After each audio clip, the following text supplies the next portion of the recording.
நீ ஆர்ட்ஸ் தானடா படிச்ச, எப்படி ஐடில வேலை பார்க்குற? எந்த டிகிரினாலும் பரவாயில்லண்ணா. சென்னையில் இருக்க எஸ்எல்ஏ ஐடி ட்ரைனிங் இன்ஸ்டியூட் தான் நான் ட்ரைனிங் எடுத்தேன். மாதம் 30,000 சம்பாதிக்கிறேன். சூப்பர்டா. For IT training and placement contact 8870767784.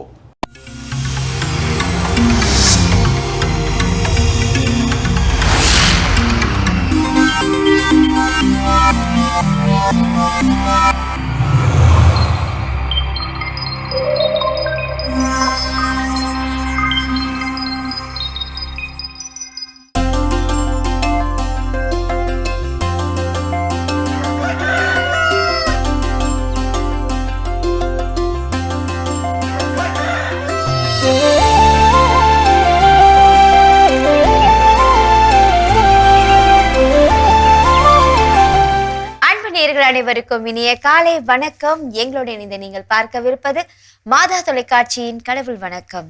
வணக்கம் ஜோஸ். வணக்கம் மேடம், எப்படி இருக்கிறீங்க? நல்லா இருக்கேன், நீங்க எப்படி இருக்கீங்க? எல்லா நாள் போல இன்றைய நாள் மகிழ்ச்சி, உற்சாகம், சிறப்பாக இந்த நாள் தொடங்கி இருக்குது. மாதத்தினுடைய கடைசி நாளில் நம்ம இருக்கிறோம். அது மட்டும் இல்லாமல் 24 மணி நேர ஜபமாலை அந்த வழிபாடை நம்ம முடிச்சுட்டு இன்னைக்கு நம்ம கடவுள் வணக்க நிகழ்ச்சிக்குள்ள திரும்பவும் களமிறங்கி இருக்கின்றோம்.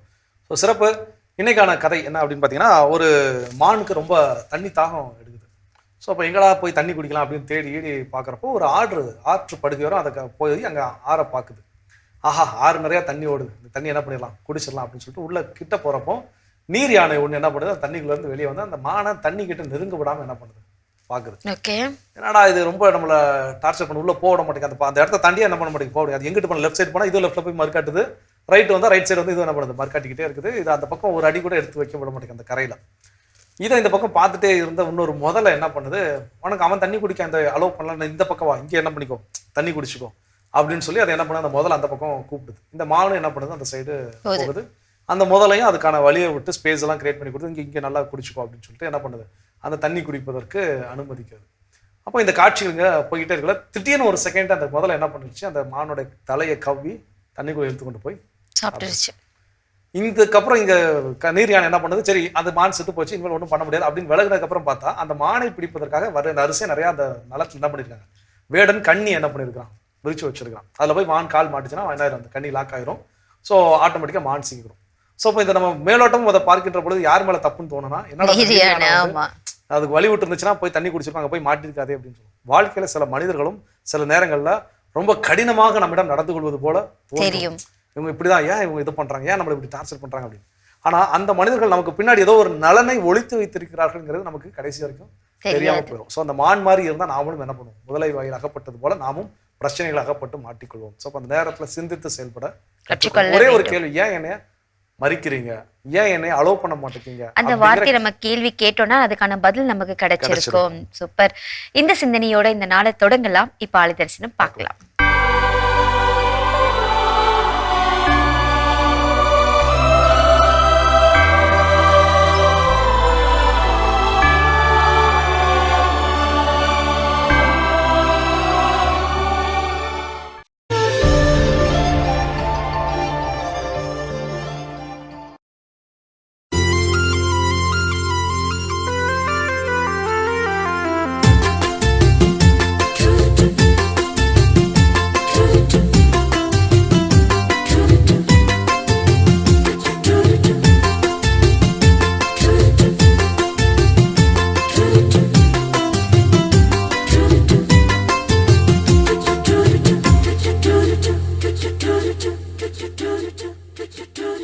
உறவு மலரும் புனித இடம் ஆலயம், உள்ளம் ஒன்று சேரும் இடம் ஆலயம்.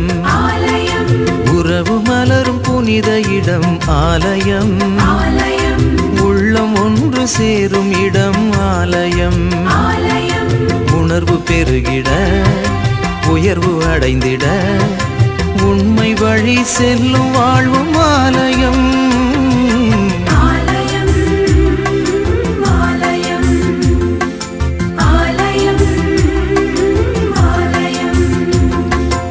உறவு மலரும் புனித இடம் ஆலயம், உள்ளம் ஒன்று சேரும் இடம் ஆலயம்.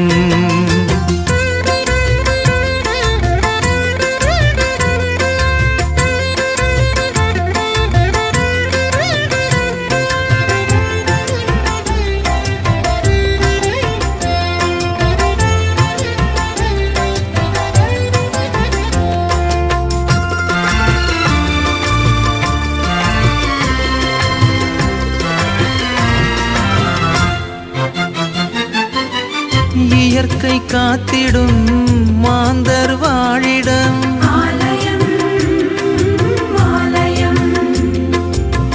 பகிர்ந்து வாழ்ந்திடும் உயிர்கள் உறைவிடம்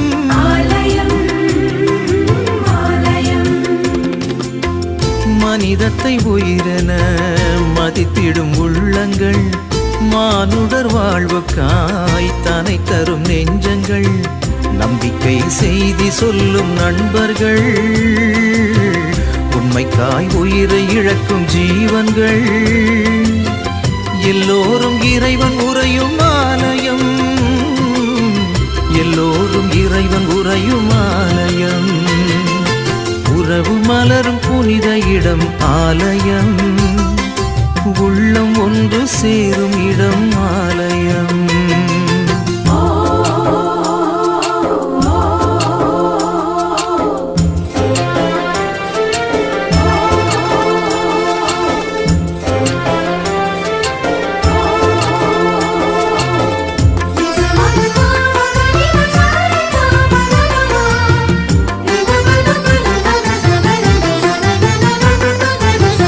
பசுமை சோலைகள் பாடும் பறவைகள்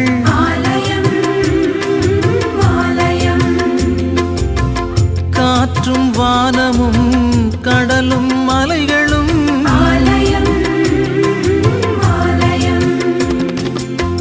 விடியலின் குரலென ஒலித்திடும் கலைகளும் கடவுளே உன் புகழ் பாடிடும் கவிதையும் நல்வார்த்தை பேசுகின்ற நாவுகள் நல்லோரின் பாதை செல்லும் பாதங்கள் எல்லாமே இறைவன் உறையும் ஆலயம் எல்லாமே இறைவன் உறையும் ஆலயம் உறவு மலரும் புனித இடம் ஆலயம் உள்ளம் ஒன்று சேரும் இடம் ஆலயம் உறவு மலரும் புனித இடம் ஆலயம் உள்ளம் ஒன்று சேரும் இடம் ஆலயம் உணர்வு பெருகிட உயர்வு அடைந்திட உண்மை வழி செல்லும் வாழ்வும் ஆலயம்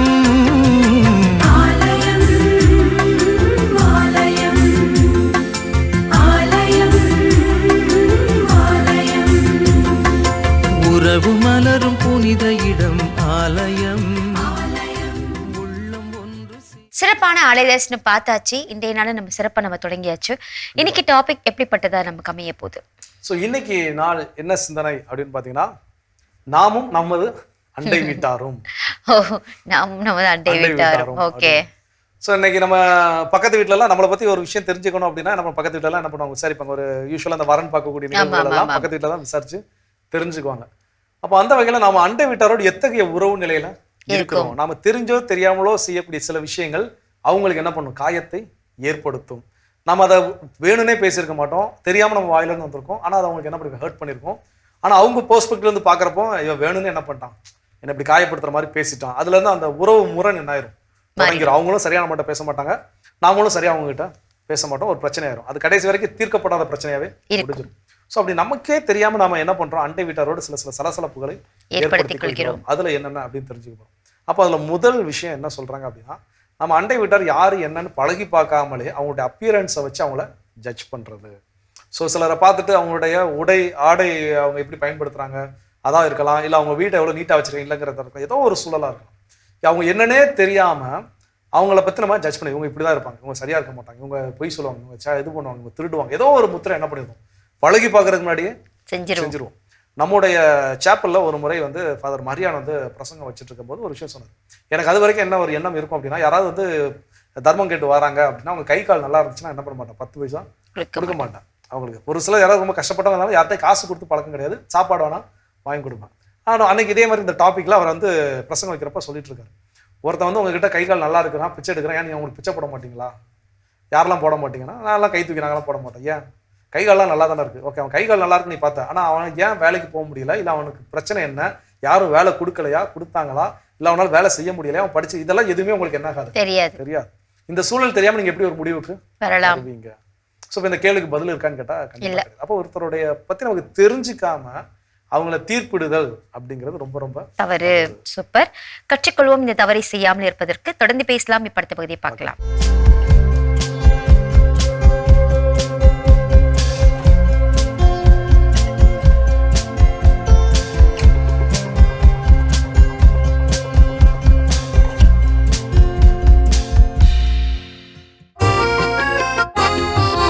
என்றென்றும் நீர் புகழப் பெறவும் ஏத்தி போற்ற பெறவும் தகுதி உள்ளவர்.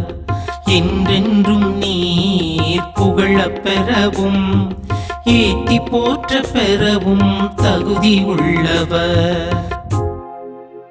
உமது தூய மாட்சி விளங்கும் கோவிலில் நீர் வாழ்த்தப் பெறுவீராக. கெருபுகள் மேல் வீற்றிருந்து படுகுழியை நோக்குபவரே, நீர் வாழ்த்தப் பெறுவீராக. உமது ஆட்சிக்குரிய அரியணை மீது நீர் வாழ்த்தப் பெறுவீராக. உயர்வானகத்தில் நீர் வாழ்த்தப் பெறுவீராக. உயர்வானகத்தில் நீர் வாழ்த்தப் பெறுவீராக.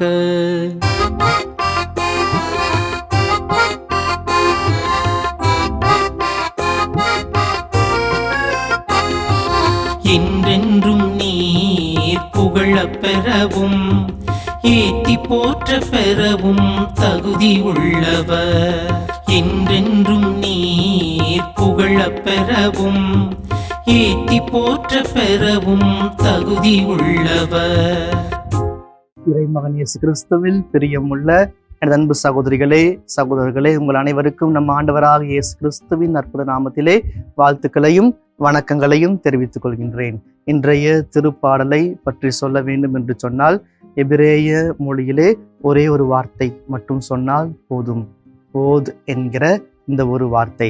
ஏன் இந்த வார்த்தை இதில் பயன்படுத்தப்பட வேண்டும் என்று சொல்லி பார்க்கிற பொழுது, இது ஒரு பாடலை போன்று அல்லாமல், அல்லது உரைநடை போன்று அல்லாமல், அல்லது திருப்பாடல் அந்த சங்கீதத்தை போன்று அல்லாமல், இது ஒரு வித்தியாசமானதாக, ஆனால் ஒரு பாடலை போன்றதாகவே இது எழுதப்பட்டிருக்கிறது. அப்படி பார்க்கிற பொழுது இதற்கு என்ன வித்தியாசம், ஏன் இந்த பாடலுக்கு ஒரு முக்கியத்துவம், இது ஏன் இந்த இடத்திலே நாம் ஒரு பதிலுரை பாடலாக பயன்படுத்தப்பட வேண்டும் என்று சொல்லி பார்க்கிற பொழுது, இந்த தோபித்து புத்தகத்திலே இந்த வார்த்தைகளானது பயன்படுத்தப்பட்டிருக்கிறது. தானியேல் 1:29 இந்த இறை வார்த்தையும், தோபித்து புத்தகம் 8வது அதிகாரம் 5வது இறை வார்த்தை, இந்த 2 வார்த்தையும் ஒத்து போகிறது. என் மூதாதையரின் கடவுளாகிய ஆண்டவரே என்று சொல்லி கடவுளுக்கு தன்னுடைய மூதாதையரின் பெயரை சொல்லி சொல்லுகிற ஒரு வித்தியாசமான ஒன்றாக இருக்கிறது. எனவேதான் இது ஒரு பாடலாக இருக்கிறது என்பதால் தான் திருஆவியானவர் இந்த நாளில் நமக்கு கொடுத்திருக்கிறது. அப்படி பார்க்கிற பொழுது இது ஒரு தனி சுதந்திரமான படைப்பாக, பாடலாக இருக்கிறது. ஏன் அப்படி ஒரு வித்தியாசமான பாடலை நம்ம கொடுக்க வேண்டும் சொல்லி பார்க்கும் பொழுது இதற்கு 3 காரணங்கள் இருக்கின்றன. முதலாவதாக, விதவிதமான வார்த்தைகளை கொண்டு போற்றப்படுகிறது. ஒரே வார்த்தைகளை திரும்ப திரும்ப சொல்லி போற்றப்படுவது கிடையாது, அல்லது நமக்கு முன்னோர்களுக்கு செய்ததை சொல்லி போற்றப்படுவது கிடையாது. மாறாக விதவிதமான வார்த்தைகளை சொல்லி ஆண்டவரை புகழ்ந்து கொண்டே இருக்கிறார், போற்றி கொண்டே இருக்கிறார் இந்த பாடலிலே. எனவேதான் இந்த பாடலானது ஒரு வித்தியாசமான பாடலாக நமக்கு கொடுக்கப்பட்டிருக்கிறது. இரண்டாவதாக பார்க்கிற பொழுது, சங்கீதத்திலே ஒரே ஒரு பல்லவி மட்டும்தான் இருக்கும். 3 முறை அல்லது 5 முறை 7 முறை எத்தனை முறை வந்தாலும் அதே பல்லவி தான் நாம் திரும்ப பாடுகிறோம். அதுதான் நிதர்சனமான. ஒவ்வொரு நாளும் ஒரே பல்லவி தான், அதை மாற்றி மாற்றி சொல்லுவது கிடையாது. ஆனால் இந்த பாடலை பொறுத்தவரை வெவ்வேறு பல்லவிகள் கொடுக்கப்படும். அப்படி என்று பார்க்கிற பொழுது எல்லா பல்லவியும் மாறி மாறி இருக்குமானா முழுசா மாறி இருக்காது. மாறாக சிறிய சிறிய மாற்றங்களுடன் அது சொல்லப்படும். எனவேதான் எப்போதும் மாறிக்கொண்டே இருக்கிற ஒரு பல்லவியை கொண்டிருக்கிற ஒரு பாடலாக இந்த தனிப்பாடலானது அமைந்திருக்கிறது. எனவேதான் இதனுடைய வார்த்தையும் வித்தியாசமாக இருப்பதை நீங்கள் சிந்தித்து பார்க்க வேண்டும். மூன்றாவதாக, இதனுடைய அளவீடு மாறும். அதற்கும் மேலாக இதனுடைய வடிவம் மாறும். ஒரே மாதிரி இருக்காது, அந்த வடிவம் மாற்றம் கொண்டதாக இருக்கும். அளவீடு, ஒவ்வொரு பாடலுக்குரிய அளவீடு ஒரு வித்தியாசமானதாக இருக்கும். இது ஒரு எபிரேய பாட்டு வடிவம், ஏனெனில் இதில் உள்ள கூட்டுச் சொற்கள் மிகவும் உன்னதமானதாக இருக்க வேண்டும். எப்படி சொன்னால், இந்த செப்துவஜின் என்று சொல்லுகிற அந்த பகுதியில் இருக்கின்ற வார்த்தைகளும் இந்த வார்த்தைகளும் ஓரளவிற்கு ஒத்து போகின்ற ஒரு வார்த்தைகளாக இருக்கிறது. வேறு இடங்களிலும் இந்த வார்த்தைகள் பயன்படுத்தப்பட்டிருக்கிறது, ஆனாலும் இந்த இடத்துல மிக சிறப்பாக பயன்படுத்தப்பட்டிருக்கிறது. ஏன் அந்த வார்த்தைகளுக்கு அவ்வளவு முக்கியத்துவம் கொடுக்க வேண்டும்? அந்த வார்த்தைகள் எது என்று சொல்லி பார்க்கிற பொழுது பழங்கால வார்த்தைகள் இல்லாத வார்த்தைகள் பயன்படுத்தப்பட்டிருக்கின்றன. ஏன் இந்த வார்த்தைகள் என்று சொல்லி பார்க்கிற பொழுது ஒரு சில மாற்றங்களோடு அல்லது சிறிய மாற்றத்தோடு இந்த வார்த்தைகள் பயன்படுத்தப்பட்டிருக்கிறது. மிகவும் புகழப்படுவதாக, மிகவும் உயர்த்தப்படுவதாக, மிகவும் மகிமைப்படுத்தப்படுவதாக. இந்த 3 வார்த்தைகளை ஒப்பிட்டு பார்க்கிற பொழுது நல்ல வித்தியாசங்கள் தெரியாது, எல்லாம் ஒரே மாதிரி தான் இருக்கும், பெரிய வித்தியாசங்கள் இருக்கும். ஆனால் வெவ்வேறு வார்த்தைகளை பயன்படுத்தி இந்த இடத்துல மிகவும் அழகாக இந்த பல்லவியானது அமைந்திருக்கிறது. புகழப்படுவதாக, அதுவும் மிகவும் புகழப்படுவதாக, உயர்த்தப்படுவதாக. எந்த அளவுக்கு?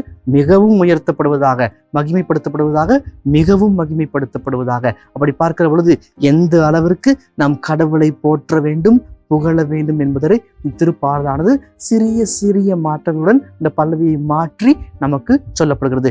ஏன் இந்த மாற்றங்கள்? அளவீடு மாறுகிறது. ஆம், இந்த அளவீடு மிகவும் அந்த ஒரே அளவீடு தான். மிகவும்னா எல்லாம் ஒரே அளவு தான், எந்த அளவுக்கு மிக தெரியாது. ஆனால் எனக்கு என்னுடைய சக்திக்கு தகுந்த அளவிற்கு நான் மிகுந்து கொள்ள வேண்டும். அதுல புகழப்படுவதாக, எந்த அளவுக்கு நான் புகழ வேண்டும்? கடவுள் எனக்கு செய்த நன்மைகளை நினைத்து நான் புகழ வேண்டும். எந்த அளவுக்கு நான் அதை உயர்த்த வேண்டும்? கடவுள் என்னை எந்த அளவிற்கு இந்த மானுடத்தில் உயர்த்தி இருக்கிறாரோ அந்த அளவிற்கு நான் உயர்த்த வேண்டும். எந்த அளவுக்கு அவரை நான் மகிமைப்படுத்த வேண்டும்? இந்த உலகிலே கடவுள் எனக்கு எந்த அளவுக்கு மகிமையை கொடுத்து உயர்த்தி இருக்கிறாரோ அந்த அளவிற்கு நான் அவரை மகிமைப்படுத்த வேண்டும் என்று இது சுட்டி காட்டப்படுகிறது. ஏன் இந்த மகிமை? ஏன் இந்த புகழ்ச்சி? ஏன் இந்த உயர்வு? ஏன் இந்த மிகவும் புகழ்ச்சி என்று சொல்லி பார்க்கிற பொழுது நித்தியத்திற்கும் நாம் கடவுளை போற்ற வேண்டும். அவ்வளவுதான். ஏன் நித்தியத்திற்கும் கடவுளை போற்ற வேண்டும்? நம்ம மோட்சத்திற்கு போனோம் என்று சொன்னால் நித்தியத்திற்கும் கடவுளை போற்றி புகழ்ந்து கொண்டிருப்போம். ஒருவேளை நித்தியத்திற்கும் கடவுளை போற்றி புகழ நாம் மோட்சத்திற்கு செல்லவில்லை என்று சொன்னால் வலி, வேதனைகள், துன்பங்கள், கஷ்டங்கள், பற்களை நரநரவென கடித்து கொண்டு நாம் பாதாளத்திலே கஷ்டப்படுகிற பொழுது நாம் அதை செய்ய முடியுமா என்று சொன்னால் கண்டிப்பாக தெரியாது. அந்த இடத்துல நாம் படுகிற கஷ்டத்தை பொறுத்து மாறும். அப்ப நம்ம இந்த உலகிலே வாழ்கிற பொழுது அந்த அளவிற்கு கடவுளை போற்ற வேண்டும் என்பதை சிறு சிறு வார்த்தை மாற்றங்களால இந்த ஆசிரியர் மிக தெளிவாக நமக்கு சுட்டி காட்டியிருக்கார். எனவே இந்த சிறு சிறு மாற்றங்களோடு நாம் கடவுளை போற்ற புகழ அந்த பல்லவியை மாற்றி கடவுளை புகழ்ந்து பாட முயற்சி செய்வோம். ஆமென். ஜெபம். எங்களை எந்நாளும் அன்பாய் காத்து நேசித்து வழிநடத்தும் எங்கள் அன்பின் பரலோக பிதாவே, இந்த உலக வாழ்க்கையிலே நாங்கள் வாழ்ந்து கொண்டிருக்கிற பொழுது உம்மை போற்றுகிற புகழ்கிற ஆற்றலை தாரும். எங்களுக்கு தெரிந்த வார்த்தைகளை சிறு சிறு வார்த்தைகளாக மாற்றி இந்த பாடலின் ஆசிரியரை போன்று நாங்கள் புகழ்ந்து கொண்டிருக்கிற ஆற்றலை எங்களுக்கு தருவீராக. நாங்கள் எப்பொழுதெல்லாம் சங்கீதத்தை வாசிக்கிறோமோ பாடுகிறோமோ அப்பொழுதெல்லாம் உம்மை போற்றுகிறோம் புகழுகிறோம் என்பதை நாங்கள் நினைவில் கொள்ள எங்களுக்கு துணை புரிவீராக. நாங்கள் ஜெபிக்கிற அளவீடு மாறுகிறது, நாங்கள் ஜெபிக்கிற வடிவம் மாறுகிறது, ஆனால் எங்கள் ஜெபம் நித்தியத்திற்கும் நிலைத்திருக்க வேண்டும். நாங்கள் நித்திய வாழ்வுக்கு உயர்த்தப்பட மோட்சத்திலே உம்முடைய வலப்பக்கத்திலே வீற்றிருக்கிற ஆற்றலை எங்களுக்கு பொழிந்து ஆஸ்வதிப்பீராக. ஆமென். சிறப்பு. அருமையான தினம் ஒரு திருப்பாடல் பகுதி பார்த்துட்டோம். அதோட எனக்கு நம்ம பேசிட்டு இருக்கிறோம். நாம செய்யக்கூடிய சின்ன சின்ன செயல்கள் நம் அண்டை வீட்டாரோடு நமக்கான முரணை ஏற்படுத்துகிறது. அது என்னென்ன செயல்கள் அப்படின்னு தெரிஞ்சுட்டு இருக்கிறோம். அதில் அடுத்தது என்ன சொல்றாங்க? அடுத்தது என்ன சொல்றாங்கன்னா, தேவையில்லாத கொஸ்டின்ஸ்லாம் போய் அவங்க கிட்ட கேட்கக்கூடாது. அதாவது நமக்கு தேவையான ஒரு விஷயமான்னு பார்த்தீங்கன்னா நமக்கு தேவையில்லாது தான். அது என்ன ஆகும்னா சில நேரத்தில் அது அவங்களுக்கு ஆபத்தா கூட போய் முடியலாம். ஏன்னா இப்போ சில விஷயங்கள் கேட்போம், நீங்க என்ன பண்றீங்க, எப்போ எத்தனை வருஷமா இங்க இருக்கீங்க, உங்க ஹஸ்பண்ட் என்ன பண்றாரு, அப்படியே போய் வேற விதமா கூட முடியலாம் அந்த கொஸ்டின்ஸ். கண்டிப்பா. சோ அதனால அந்த மாதிரி தேவையில்லாத கொஸ்டின்ஸ்லாம் நீங்க கேட்க வேண்டிய அவசியம் இல்ல. சொல்லும் போதே நமக்கு அதை சொல்லிட்டோம், தேவையில்லாத கேள்விகள். அவங்க குடும்பத்துல என்ன நடந்தா உங்களுக்கு என்ன தேவையில்லை. அப்ப அந்த தேவையில்லாத கேள்விகள்னு வரும்போது இதனால் அந்த கேள்வியை கேட்கறதுனால ஒரு நல்ல விடை கிடைக்குது. அந்த நல்ல விடையினால நல்ல நல்ல விளைவுகளை ஏற்படுத்துகிறதுனா பிரச்சனை இல்லை. பக்கத்து வீட்டுக்காரங்க போய் நீங்க என்ன பண்றீங்க, நீங்க எப்ப படிக்கிறீங்க, எவ்வளவு நகை போட்டாங்க, உங்களுக்கு என்ன நகை போட்டாங்க, அது நம்ம ஏதாவது ஒரு சில விஷயங்கள் கூட கண்டிப்பா குறைய அது போறோம். நம்ம வாய் சும்மாவும் இருக்காது, அது வேற யார்ட்ட போய் நம்ம சொல்லுவோம், அது அவங்களுக்கு ஒரு பிரச்சனையா கூட முடியும். கண்டிப்பாக. அப்போ இந்த தேவையில்லாத கேள்விகள் அடிக்கடி கான்ஸ்டன்டா சில கேள்விகளை கேட்க கேட்க அது அண்டை வீட்டாரோடு நமக்கான முரணை ஏற்படுத்தும். அதனால நம்மளுடைய வாய்க்கு பெரிய பூட்டா போட்டுக்கிறது நல்லது. சூப்பர். தொடர்ந்து பேசலாம். இப்ப அடுத்த பகுதியை பார்க்கலாம்.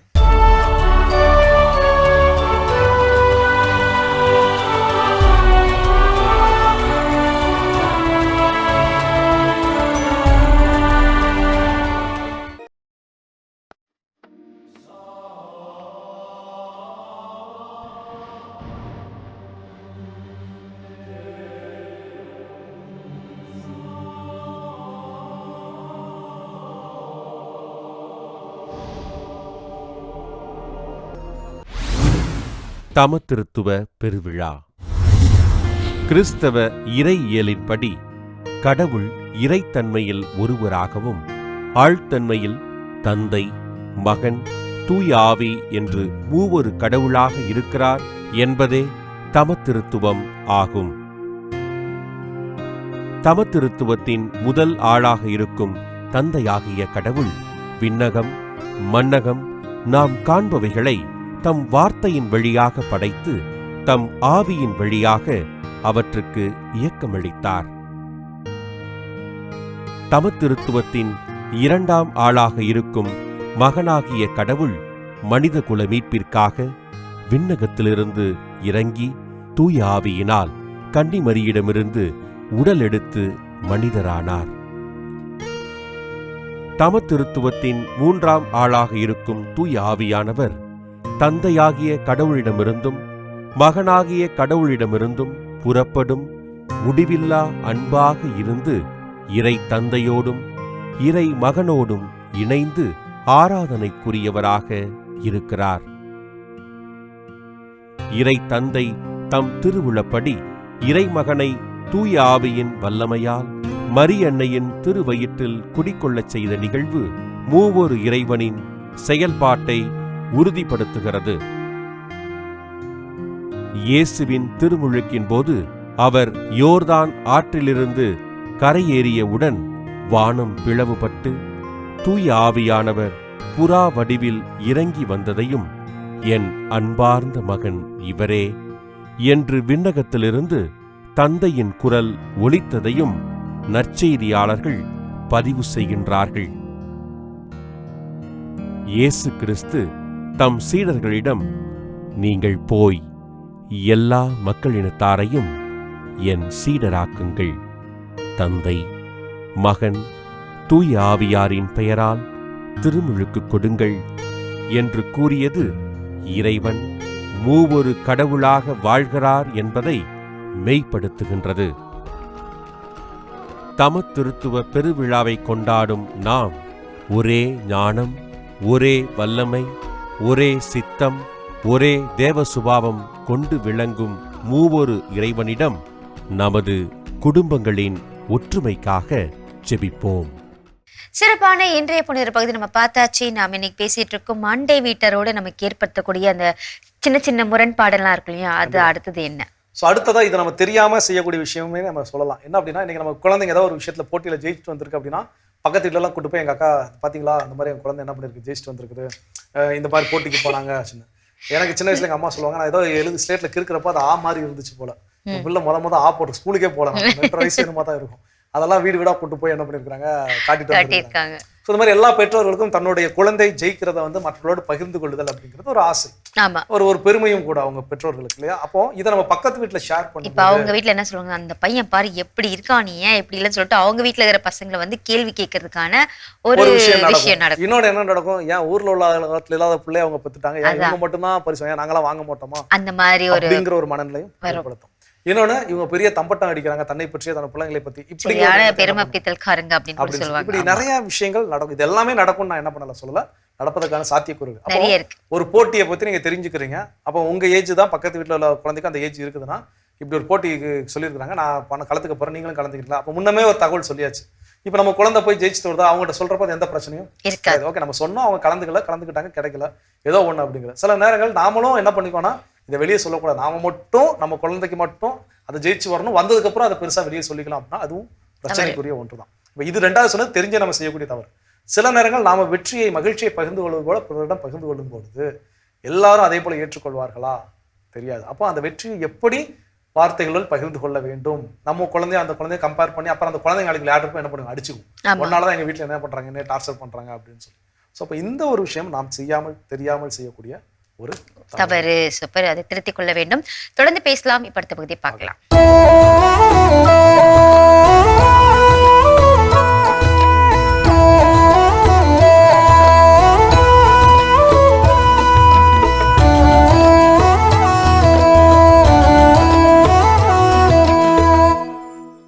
முன்னொரு காலத்துல ஒரு மன்னன் இருந்தான். அவன்கிட்ட ஒரு மந்திர கண்ணாடி இருந்தது. அந்த முன்னால் யார் போய் நின்றாலும் அவர்களின் உடலை தாண்டி அவர்களின் மனதிற்குள் இருக்கும் ரகசியங்களை அது காட்டி கொடுத்து விடும்.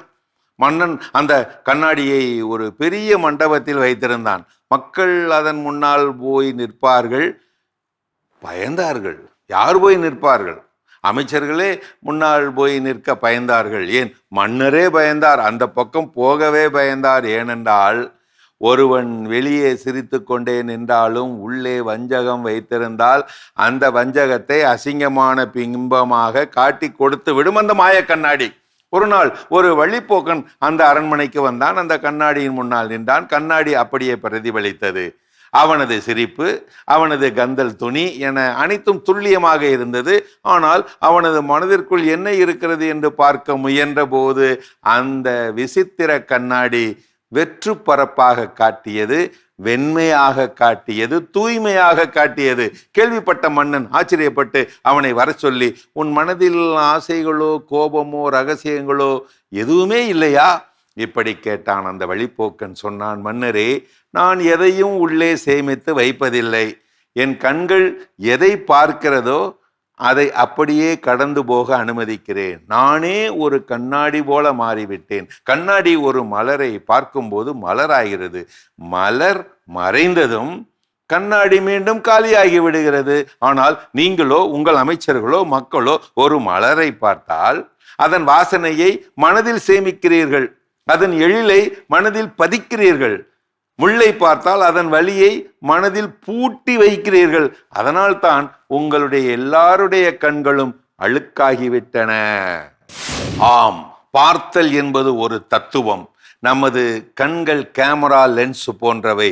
காட்சிகளை திரட்டி நினைவில் சேமிக்காதே, பழைய அனுபவங்களிலேயே வாடாதே. இப்படி சிந்திக்கிறார் ஓஷோ. கண்கள் இதயத்தின் அகவாசல்கள். 2 கண்களும் வெளி உலகை பார்க்கின்றன. ஆனால் நீங்கள் அமைதியாக அமர்ந்து உள்ளே பார்க்க தொடங்கும் போது உங்களது 3வது கண் திறக்கிறது, அகக்கண் திறக்கிறது. அது ஒரு சக்கரத்தின் மைய புள்ளி போன்றது. வெளி உலகம் சுழன்று கொண்டே இருக்கும், ஆனால் உள்பார்வையோ நிலையாக நிற்கும். கண்கள் அக சாட்சிகள். இது நல்லது இது கெட்டது என்று பிரித்து பார்க்காதே, ஒரு சாட்சியாக மட்டும் இரு. நீ எப்போது ஒரு காட்சியை பார்த்து அதில் உன் கருத்தை சேர்க்கின்றாயோ அப்போதே உன் கண் சன்னலாக இருப்பதை நிறுத்திவிட்டு ஒரு சுவராக மாறி தீர்ப்பிட ஆரம்பிக்கிறது. ஆக சுத்தமான கண்கள் என்பது எதையும் பார்க்காத கண்கள் அல்ல. எதை பார்த்தாலும் அதன் சுவடுகளை தங்களுக்குள் வைத்து கொள்ளாத கண்கள். நீங்கள் ஒரு அழகை பார்க்கிறீர்கள், அந்த நொடி நீங்கள் அழகாகவே மாறுகிறீர்கள். அழகு மறைந்ததும் நீங்கள் மீண்டும் சூனியமாக வெண்மையாக மாற வேண்டும். இந்த தகைமை வந்துவிட்டால் உலகம் முழுவதும் உங்களுக்கு ஒரு தெய்வீக காட்சியாகத்தான் தெரியும். கடவுளும் தெரிவார். அது சரி, உங்கள் கண்கள் இப்போது எதை சுமந்து கொண்டிருக்கின்றன? சிறப்பான கதைகள் 1000 பகுதி பார்த்துட்டோம். அதோட நம்ம பேசிட்டு இருக்கிறோம் கடவுள் வணக்கம் நிகழ்ச்சியில். நமக்கும் நம் அண்டை வீட்டாருக்குமான சில உறவு முறைகள் நம்ம செய்யக்கூடிய செயல்கள்லாம் ஏற்படுது. அது நமக்கே தெரியாம நம்ம செஞ்சுட்டு இருக்கிறோம். அது என்னென்னு தெரிஞ்சிட்டு இருக்கிறோம். அதுல அடுத்ததான் என்ன சொல்றோம்? அடுத்து என்ன சொல்றாங்கன்னா, தேவையில்லாத அட்வைஸ் எல்லாம் போய் கொடுத்துட்டு இருக்க கூடாது. அங்க போய் பேசுறீங்களா, அவ்வளவுதான். நீங்க இப்படி பண்ணலாமே, நீங்க உங்க பசங்களை இப்படி வளர்த்துருக்கலாமே, அவங்க வீட்டுல ஏதாவது சண்டை நடக்கும்போது நம்ம போயிட்டு அங்க அட்வைஸ் பண்ணிட்டு அந்த மாதிரிலாம் இருந்தோம்னா அந்த இடத்துல நமக்கு ஒரு அவமானம் ஏற்படுறதுக்கான வாய்ப்பு கூட இருக்கு. நீங்க யாருன்னு ஒரு கேள்வி கேட்டாங்கன்னா நம்ம எங்க போய் நிப்போம்? எங்க வீட்டுக்குள்ள வரக்கு நீங்க யாருங்க, உங்க வேலையை பார்த்துட்டு வெளில போங்க அப்படின்னு சொன்னா நம்ம மூஞ்சியை நம்ம எங்க வச்சுப்போம்? நிச்சயமா நிறைய நேரங்கள் என்ன அன்ஆஸ்க்டு அட்வைஸ் அப்படிங்கிறத நம்ம ஈஸியா எல்லாருக்கும் என்ன பண்ண சொல்லுவோம். அதான் சொல்லுவாங்க, ஒருத்தர் வந்து உலகத்திலே அதிகம் பேர் பார்க்கக்கூடிய தொழில் என்ன அப்படின்னு கேட்டிங்கன்னா அது மருத்துவம் ஆமா. அப்படின்னா. ஏன் அப்படின்னா ஏதாவது ஒரு கையில் கீழே அடிபட்டுருச்சுன்னா வர்றவங்க போகிறவங்களாம் என்ன பண்ணுவாங்கன்னா மருத்துவம் சொல்லிட்டு இருக்கும், இது அது சரியா இருக்கும், இதுக்கு இது சரியா இருக்கும், இது இப்படி பண்ணணும், அது அப்படி பண்ணணும் சொல்லி மருத்துவ ஆலோசனை என்ன பண்ணணும் அள்ளி வீசுவாங்க. இந்த மாதிரி ஃப்ரீ அட்வைஸ் நிறைய பேர் கொடுக்கறதுக்கு தயாராக இருக்கணும். நம்ம அண்டை வீட்டாரோட அவங்க பிரச்சனை ஏதாவது கேட்கறாங்களா, இது என்ன செய்யறது எப்படின்னு கேட்கறாங்களா, அப்ப நீங்க சொல்லுங்க. அட்வைஸ் பண்றது தப்பு கிடையாது. நான் வலுக்கட்டாயம் எனக்கு என்னமோ 10 தெரிஞ்ச மாதிரி நான் போய் அட்வைஸ் பண்றதுங்கிறது அது நமக்கான உறவுல என்ன பண்ணும், சிக்கலை ஏற்படுத்தும் என்பதை நாம் உணர்ந்து கொள்வோம், திருத்திக் கொள்வோம். இன்னும் வேற என்ன விஷயம் இருக்குங்கிறத தொடர்ந்து பேசுவோம். அதுக்கு முன்னாடி ஒரு பிரேக் போயிட்டு வருவோம்.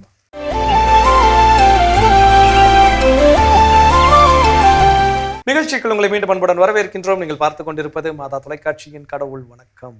சிறப்பான நாள், மகிழ்ச்சியான நாளில் நம்ம பேசிட்டு இருக்கிறோம். நமக்கும் நம்ம அண்டை வீட்டாருக்கும் நல்ல ஒரு உறவு நிலை இருக்க வேண்டும். ஆனால் சில நேரங்களில் நாம தெரியாம செய்யக்கூடிய சில விஷயங்கள் அவங்களுக்கான உறவுகள் என்ன பண்ணுறது, விரிசலை ஏற்படுத்திக்கிறது, முரண்களை ஏற்படுத்திக்கிறதுன்னு பேசிட்டு இருக்கோம். அடுத்ததான் என்ன விஷயம் சொல்றேன்? அடுத்தது என்ன விஷயம் சொல்றாங்கன்னா, இப்போ நம்ம அவங்க வீட்டுல பேசியிருப்போம் இல்லையா, ஏதாவது ஒரு விஷயத்த ஷேர் பண்ணியிருப்பாங்க. அதை நம்ம என்ன பண்ணுவோம்னா எல்லார்கிட்டையும் போய் சொல்லி அதை வந்து நம்ம வந்து நம்மட்ட அடுத்து வச்சிருவோம். மத்தவங்க அவங்கள பார்க்கக்கூடிய பார்வை வந்து வேற விதமா இருக்கும். சோ அந்த தவறை நம்ம செஞ்சிருப்போம். நீங்க சொல்றப்ப ஒரு திரைப்படத்துல நடிகர் அர்ஜுனும் வடிவமும் உட்காந்து இந்த பேக்கரி எப்படி வந்துச்சுன்னு ஒரு அக்கா வீட்டு தான் பேக்கரி வந்துச்சுன்னு சொல்லாதீங்கன்னு அவன் தூங்கி ஏந்துக்கிறதுக்குள்ள எல்லாருக்கும் ஒருத்தர் காலையில வந்து கேட்பாரு, எனக்கு வேலை இருக்கு இல்லையா, பதில் சொல்லியா அப்படிங்கிற மாதிரி. சில நேரங்கள்ல நம்மளுடைய அண்டை வீட்டார் ஏதோ ஒரு மன கஷ்டத்துல அவங்களுடைய கஷ்ட குறைகளை நம்ம கிட்ட சொல்லி ஷேர் பண்ணிருப்பாங்க. சோ அது நம்ம கிட்ட ஷேர் பண்ணக்கூடிய நம்பிக்கை என்னன்னா, ஓகே அவங்க கிட்ட பகிர்ந்துகிட்டா நமக்குடைய வலி என்ன பாதியாக குறையும் அப்படிங்கிற ஒரு மனநிலையோடு அவங்க பகிர்ந்திருப்பாரு. ஆனா அந்த விஷயத்தை எடுத்துக்கொண்டு போய் இன்னொருத்தர்கிட்டயோ வேற யார்கிட்டயோ துளி அளவு நாம் சொன்னாலும் அது மிகப்பெரிய தவறு. நாளைக்கு அவங்க நம்பி நம்ம கிட்ட ஏதாவது ஷேர் பண்ணுவாங்களா, இல்ல நாமளே போய் எங்கிட்ட ஷேர் பண்ணுங்க, உங்க கஷ்டத்தெல்லாம் சொல்லுங்க, ஒன்றும் பிரச்சனை இல்லை, நான் கேட்கறதுக்கு தயாரா இருக்கேன்னு சொன்னா கூட நம்ம கிட்ட எதுவுமே என்ன பண்ண மாட்டாங்க, சொல்ல மாட்டாங்க. ஸோ அப்போ இது நாம் தெரிஞ்சுதான் நிறைய அந்த தவறு என்ன பண்ணுவோம், செய்வோமே தவிர இதை நம்ம தெரியாம பண்ணிட்டோம்னு சொல்றதுக்கு வாய்ப்பே கிடையாது. ஸோ அப்போ இந்த தவறை செய்யக்கூடிய நபராக நான் இருந்தால் அதை திருத்திக் கொள்வோம். இன்னும் வேற என்ன விஷயம் இருக்குங்கிறத தொடர்ந்து. ஓகே,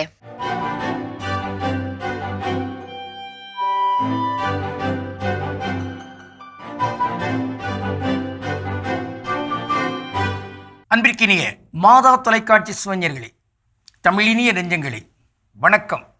திரிகடுகத்தில் இணைந்திருக்கும் உங்கள் ஒவ்வொருவருக்கும் நன்றியின் வாழ்த்துகள். இன்று திரிகடுகம் எண் 37 பார்க்கவிருக்கிறோம்.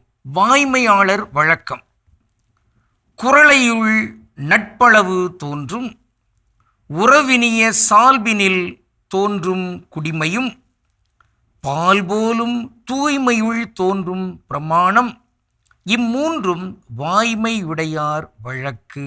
திரிகடுகம் 37 என்று 1. குறளையுள் நட்பளவு தோன்றும் உரல். வசதி குறைவாக இருக்கின்ற அந்த நேரத்தில் நட்பின் அளவை தெரிந்து கொள்கின்ற ஒரு ஞானம். வசதிகள் இங்கு பெருக்கமாக இருக்கின்ற நேரத்திலே நண்பர்கள் பலரும் அங்கு மொய்ப்பார்கள். மலரை மொய்க்கின்ற வண்டுகள் போன்று வருவார்கள்.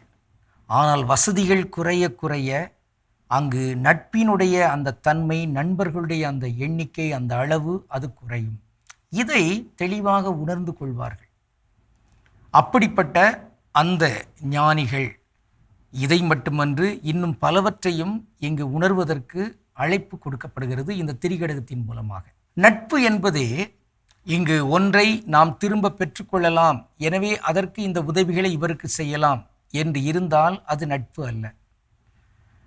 தங்களை அன்பு செய்கிறவர்களுக்கு என்கின்ற வகையில் நாம் ஏதோ அதில் ஒரு இதம் இருக்கிறது, அதில் ஒரு மகிழ்ச்சி இருக்கிறது என்று சொல்லிக்கொண்டு இவர்களுக்கு என்று மட்டுமே உதவிகளை செய்து கொண்டிருத்தல் என்பதும் அது முழுமையான ஒன்றன்று.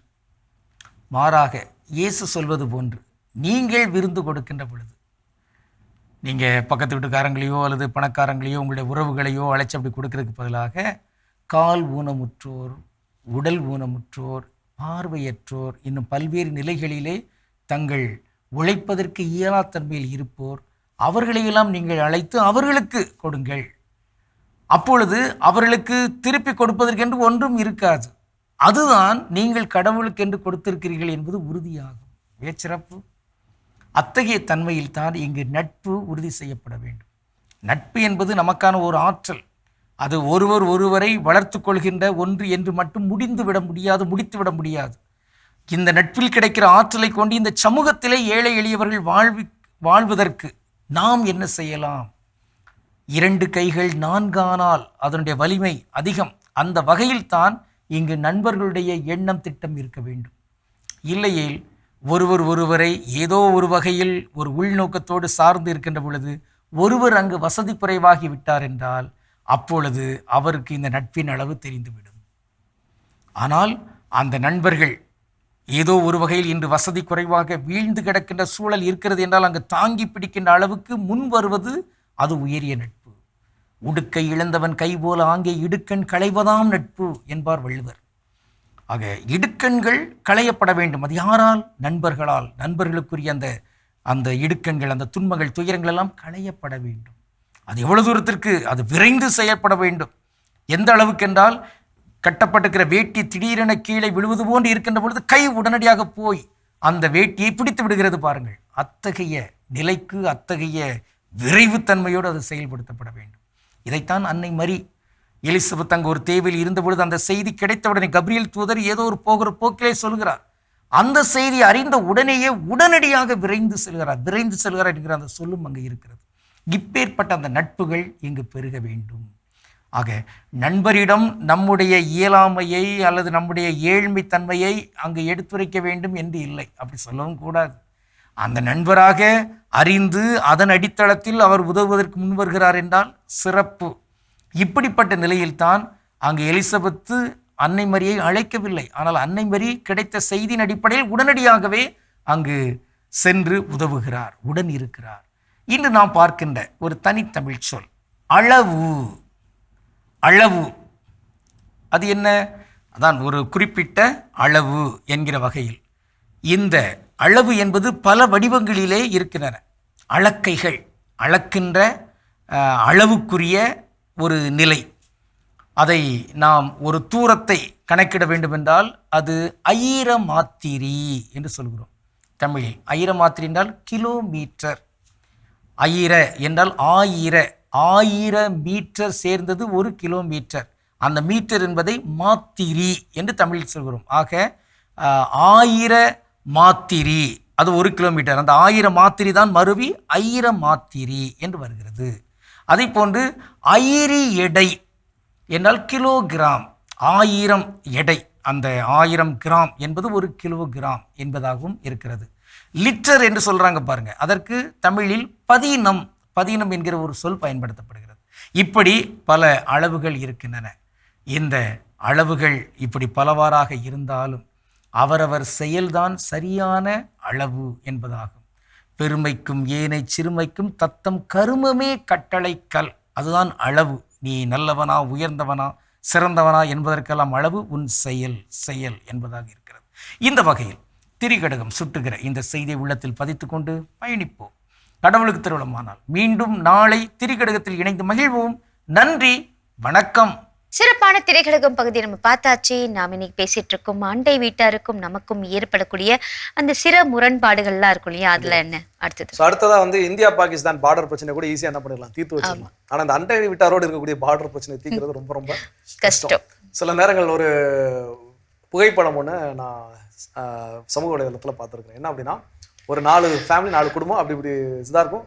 இங்கே உள்ளவர் குப்பை அள்ளி பக்கத்து வீட்டில் போடுவார், அந்த பக்கத்து வீட்டில் உள்ளவர் அடுத்த வீட்டில் போடுவார், அடுத்த வீட்டில் உள்ளவர் அதுக்கு அடுத்த வீடு, திரும்ப எங்கே ஆரம்பிச்சோ அங்கே அந்த குப்பை என்ன பண்ணுவாங்க, போடுவாங்க. ஸோ இது போல தான் எனக்கு நிறைய நேரங்கள்ல இந்த பார்டர்ஸ் பிரச்சனை. இது என் இடத்துல தான் வண்டியை நான் விடுவேன், என் இடத்துல உன் குப்பை என்ன பண்ணிடக்கூடாது, வந்துடக்கூடாது, என் வீட்டு சாக்கடை தண்ணி உன் வீட்டு சைடு என்ன ஆயிடக்கூடாது, வந்துடக்கூடாது. அது இந்த மாதிரி நிறைய நேரங்கள்ல என்னன்னா, இன்னைக்கு உலகமே எல்லாரும் ஒருத்தர் அது குறிப்பா என்னன்னா, நிறைய கிறிஸ்துவ மக்கள் இருக்கக்கூடிய, அதுவும் கத்தோலிக்க கிறிஸ்தவர்கள் இருக்கக்கூடிய வீடுகள்லாம் இந்த பிரச்சனை நிறைய இருக்குது. ஏன் இது எங்க ஏரியாவுக்கு இது எங்களுக்கான பகுதி, இந்த பகுதியில் நீங்க என்ன பண்ணக்கூடாது, இது பண்ணக்கூடாது, சுவரில் ஆணி அடிக்கிறது சில நேரங்கள்ல. இந்த மாதிரி நிறைய பிரச்சனை, சின்ன சின்ன விஷயங்கள் சொல்லிட்டே போகலாம். நம்ம வீட்டுல அழகா சொல்லியிருக்கு, ஒருவர் அன்பு செய்யுங்க, ஒருத்தருக்கு ஒருத்தர். நீங்க மத்தவங்களுக்கு என்ன செய்யணும்னு விரும்புறீங்களோ அதை நீங்க மத்தவங்களுக்கு என்ன பண்ணுங்க, செய்யுங்க. இதெல்லாம் எவ்வளவோ பிரசங்கம் கேட்டாலும் சரி, எத்தனை முறை வாசிச்சாலும் சரி, நம்ம வீட்டுல லைட்டா அவங்க வீட்டுல ஏதோ டேப் உடைச்சு தண்ணி லீக் ஆகி இந்த பக்கம் வந்துட்டா உடனே அது ஒரு பெரிய கொலாயடி மாறிடும். ஸோ அப்ப இந்த மாதிரியான பிரச்சனைகள் நாம் செய்யக்கூடிய சின்ன சின்ன சில நேரங்கள்ல பைக்கோ ஏதோ ஒரு சில விஷயங்கள் கூட நம்ம அட்ஜஸ்ட்மெண்ட் இல்லாம வாழ்றது அப்படிங்கிறது ரொம்ப ரொம்ப தவறான ஒன்று. அப்போ அண்டை வீட்டாரோடு இந்த அட்ஜஸ்ட்மெண்ட் எனக்கு ரொம்ப ரொம்ப முக்கியம். அதை நம்ம செய்யறதுக்கு தயாரா இருக்கணும். தொடர்ந்து பேசலாம். இப்ப அடுத்த பகுதியை பார்க்கலாம்.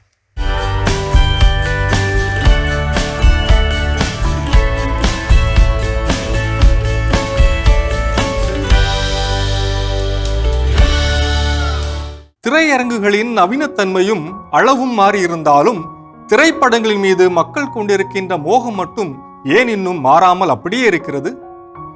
நீங்கள் இணையம் வழியாக திரைப்படம் பார்ப்பவர்களா? ஒரு காலத்தில் புதிய படம் பார்க்க திரையரங்கின் நீண்ட வரிசையில் காத்திருக்க வேண்டிய சூழல். ஆனால் இன்று ஒரு கிளிக் செய்தாலே புதிய திரைப்படங்கள் நேரடியாக உங்கள் மொபைல் அல்லது டிவி அல்லது கணினியில் இலவசமாக கிடைக்கின்றதா? ஆன்லைனில் திரைப்படம் பார்ப்பது சரிதானா? அது பாதுகாப்பானதா? வாருங்கள், இதற்கான தெளிவை வலை உலகத்தில் அருள்வாக்கின் வழியில் தேடுவோம். அருள்வாக்கு பகுதி மத்தேயு 4:1-3. இயேசு அலகையினால் சோதிக்கப்படுவதற்காக பாலை நிலத்திற்கு தூய ஆவியால் அழைத்துச் செல்லப்பட்டார். அவர் 40 நாள் இரவும் பகலும் நோன்பிருந்தார். அதன் பின் பசியுற்றார். சோதிக்கிறவன் அவரை அணுகி, நீர் இறைமகன் என்றால் இந்த கற்களை அப்பமாகும்படி கட்டளையிடும் என்றான். விவிலியத்தில் இயேசு அலகையால் பல விதத்தில் சோதிக்கப்படுகிறார். ஆனால் இயேசு இறை வார்த்தையினாலும் தந்தையின் திருவுள்ளத்தின் மீது கொண்ட பற்றினாலும் அனைத்து சோதனைகளையும் முறியடிக்கின்றார். வாழ்க்கையில் வெற்றி பெற குறுக்கு வழிகளை நாடாமல் தந்தையின் திருவுளம் எதுவோ அவற்றையே நாடினார் இயேசு. ஆனால் இன்றைய டிஜிட்டல் உலகில் குறுக்கு வழியில் இலவசமாக திரைப்படங்களை நுகர வேண்டும் என்ற எண்ணம் பலரின் உள்ளத்திலும் உள்ளது. அதுவே பேராபத்துக்களையும் வருவிக்கின்றது. பெரிய வெள்ளித்திரையிலிருந்து கைபேசி திரைக்கு திரைப்படங்கள் வடிவமைக்கப்பட்டிருந்தாலும் யாரும் திரைப்படங்களை பார்க்காமல் இருக்கப் போவதில்லை. திரைமொழியும் திரை கதையும் திரை நாயகர்களும் அதற்கு மிக முக்கியமான காரணம் எனலாம். ஆனால் மாறி வரும் டிஜிட்டல் உலகிலே இன்று திரைப்படத்தின் மீது கொண்ட அதீத முகத்தாலும் தந்திர புத்தியினாலும் மனிதர்கள் இலவச இணைய தளங்களிலிருந்தும் டெலிகிராம் பாட்கள் வழியாகவும் சட்டத்திற்கு புறம்பாக திரைப்படங்களை தங்கள் ஸ்மார்ட் போனில் அல்லது கணினியில் தரவிறக்கம் செய்து கண்டு களிக்கின்றனர். இந்திய அரசு 2026 சினிமாட்டோகிராஃபி சட்டத்தில் கடுமையான திருத்தங்களை கொண்டு வந்துள்ளது. அதாவது எவரேனும் அனுமதியின்றி திரைப்படங்களை வெளியிடுவது அல்லது பதிவிறக்கம் செய்வது நிரூபிக்கப்பட்டால் 3 மாதங்கள் முதல் 3 ஆண்டுகள் வரை சிறை தண்டனை கிடைக்க வாய்ப்புள்ளது. அது மட்டுமல்லாமல் சட்டவிரோத இணையதளங்கள், டெலிகிராம் பாட்டுகள் மற்றும் இலவச OTT தளங்கள் மூலம் திரைப்படங்கள் பதிவிறக்கம் செய்யப்படும் போது சில கொடிய வைரசுகள் திரைப்படத்தோடு இணைந்து பயனர்களின் கணினி அல்லது மொபைலுக்குள் நுழைவதால் பல்வேறு சைபர் சிக்கல்கள் ஏற்பட அதுவே காரணமாக அமைந்து விடுகிறது. இதனால் சைபர் கிரிமினல்வாதிகளின் வலையில் சிக்கி தங்கள் பணத்தையும் தனிப்பட்ட தரவுகளை இழக்கின்ற ஆபத்தும் நேரிடுகிறது. தமிழ்நாடு சைபர் கிரைம் பிரிவு அங்கீகரிக்கப்படாத செயலிகள், 3ஆம் தரப்பு இணையதளங்கள், டெலிகிராம் குழுக்கள் மற்றும் சமூக ஊடக தளங்கள் மூலம் திரைப்படங்களை பதிவிறக்கம் செய்ய வேண்டாம் என்று எச்சரித்திருக்கிறது.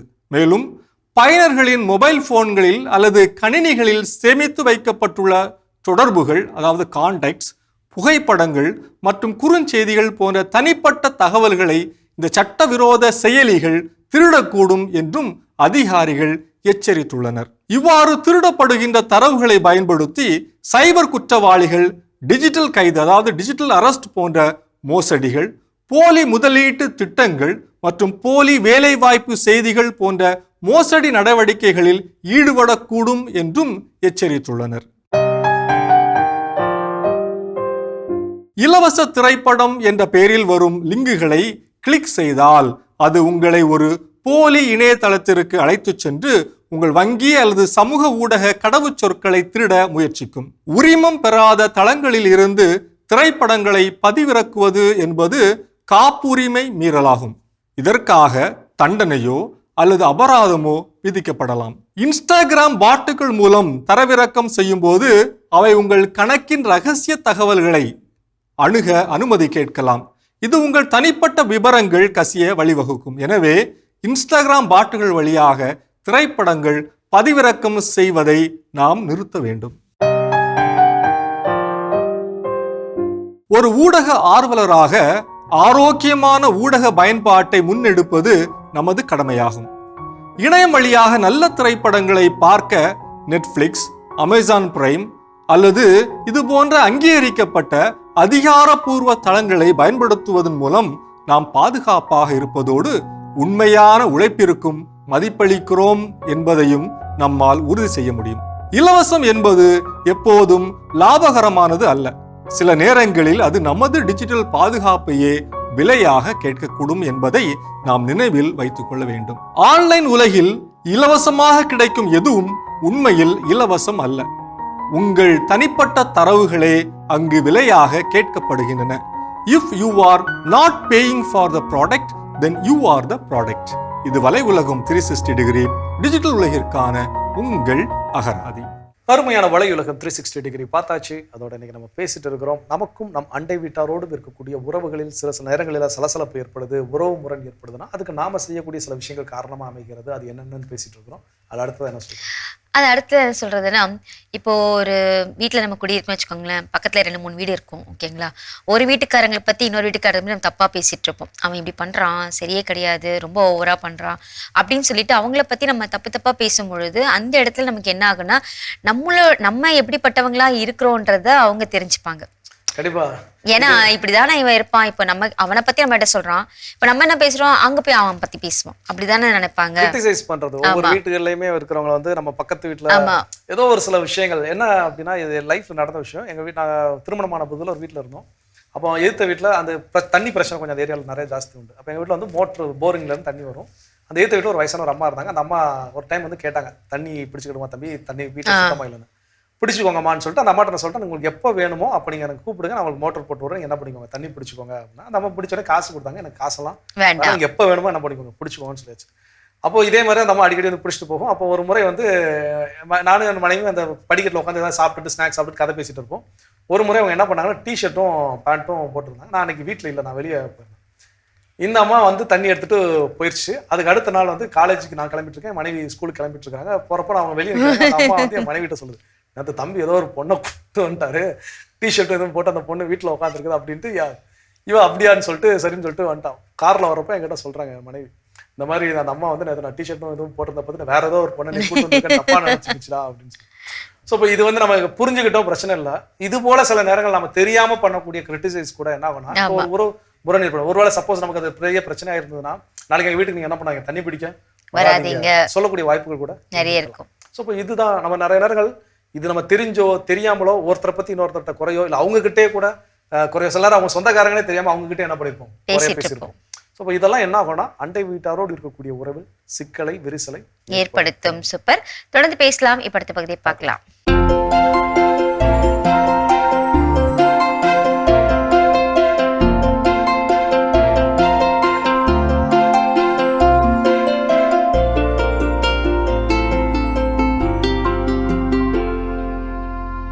அனைவருக்கும் வணக்கம். வாழை மரங்களை பொறுத்தளவில் அதில் வரக்கூடிய காய்கள் நல்ல திடமாகவும் பெருசாகவும் சுவையாகவும் வரத்துக்கு பாலை விட்டதுக்கப்புறம் இந்த ஆண் பூக்கள் இருக்கு இல்லைங்களா, அதை வந்து நம்ம பிச்சை எடுத்துடுறோம்.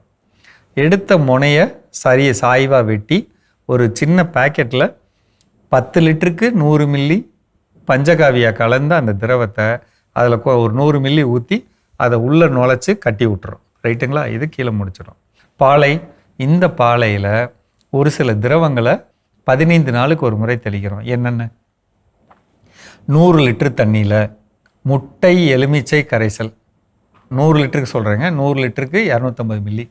அதே மாதிரி 20% போரான் தண்ணீரில் கறக்கக்கூடியது, மைக்ரோபோர் சோலுபோர் அந்த பேரில் கிடைக்கும், 200 கிராம். கடல் பாசி உரம் 1/2 லிட்டர், பஞ்சகாவியா 1 லிட்டர். இதை கலந்து ஒவ்வொரு மாதமும் 15 நாட்களுக்கு ஒரு முறை தெளிக்கணும். மாதம் ஒரு முறை மட்டும் சூடோமோனாஸ் அப்படிங்கிற திரவத்தை கலந்துக்கணும். அது கூடயே ஒரு முறை மட்டும் வெர்டிசிலியம் லக்கானிங்கிற திரவத்தை கலந்துக்கலாம். இது எதுக்காக நான் சொல்கிறேன்னா, நிறையா நேரம் அந்த குலைகளுக்குள்ள மாவு பூச்சி வர்றது, அழுகல் நோய் வர்றது, இது நடக்குது. அது நடக்கக்கூடாதுங்கிறதுக்காக பராமரிப்புக்காக மாதம் ஒரு இடம் தெளிச்சுக்கிறோம், ஒரு இடம் இல்லாமல் மற்ற பொருள்கள்லாம் தெளிக்கிறோம். இதை வந்து மாற்றி மாற்றி நம்ம தெளிச்சுட்டு வரப்போ காய்கள் பெருகி நல்ல பொருள் கிடைக்கிது. ஒன்று முட்டை எலுமிச்சை கரைசல் சொன்னோன்னா, அதுக்கு பதிலாக திராட்சை கரைசல் சேர்க்கலாம். 100 லிட்டருக்கு 1/2 லிட்டர் திராட்சை கரைசல், அல்லது 100 லிட்டருக்கு 10 லிட்டர் சாணப்பாசி கரைசல் சேர்க்கலாம். 3 சொல்லியிருக்கேன்னா ஒன்று என்னன்னு சொல்கிறேன்.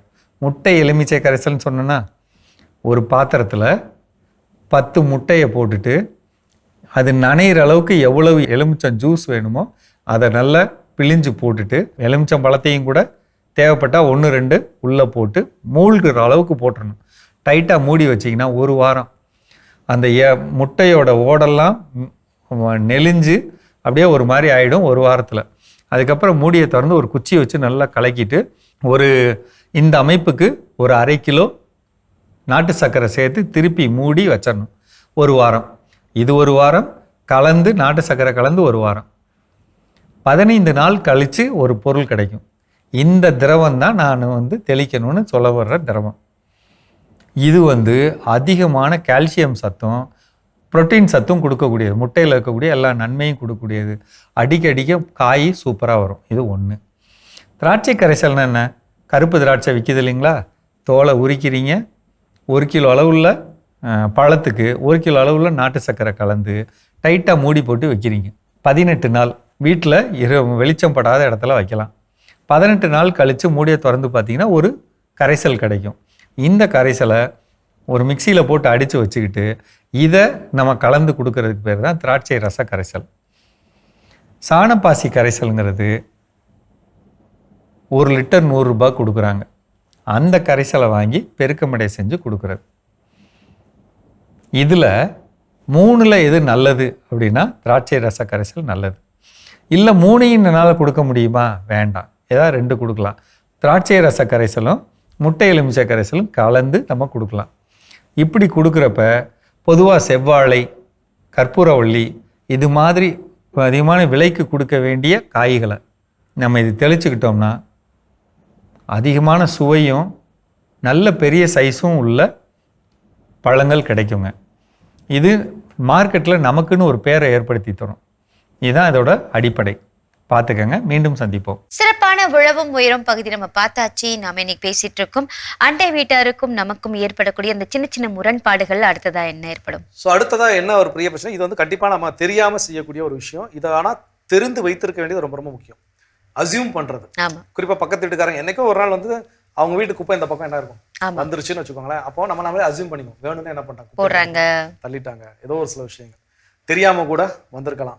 சில நேரங்கள் குப்பை என்ன பண்ணியிருப்பாங்கன்னா அந்த குப்பை வண்டி வர்ற வரைக்கும் காத்திருக்காம வெளியே வீட்டு வாசலில் வச்சுட்டு என்ன பண்ணியிருப்பாங்க, போயிருப்பாங்க. ஒரு நாயோ பூனையோ அதை பிரித்து அதை எல்லாத்தையும் பரத்தி விட்டுருக்கோம். அப்புறம் நம்ம திடீர்னு பார்க்குறோம் வீட்டு முன்னாடி குப்பையாக இருந்தோன்னே, பாரு என் வீட்டு முன்னாடி மட்டும் குப்பையாக என்ன பண்ணியிருக்காங்க போட்டிருக்காங்க. எல்லாமே நம்மளே அசியூம் பண்ணிப்போம். ஸோ இப்போ இது ஒரு பெரிய பிரச்சனை. இது தெரியாமலே நம்ம என்ன பண்ணிட்டு இருக்கோம், செஞ்சுட்டு நம்ம கேட்டுக்கலாம். ஆனால் கேட்க கூட மாட்டோம். நம்மளே இது பண்ணி ஒரு முடிவுக்கு வந்துருவோம். ஸோ அப்போ அவங்களுக்கு அழைத்து இது இப்படி இருக்குது, இதுக்கு காரணம் யாரு, தெரியுமா தெரியாதா, இப்படி நடந்துச்சு.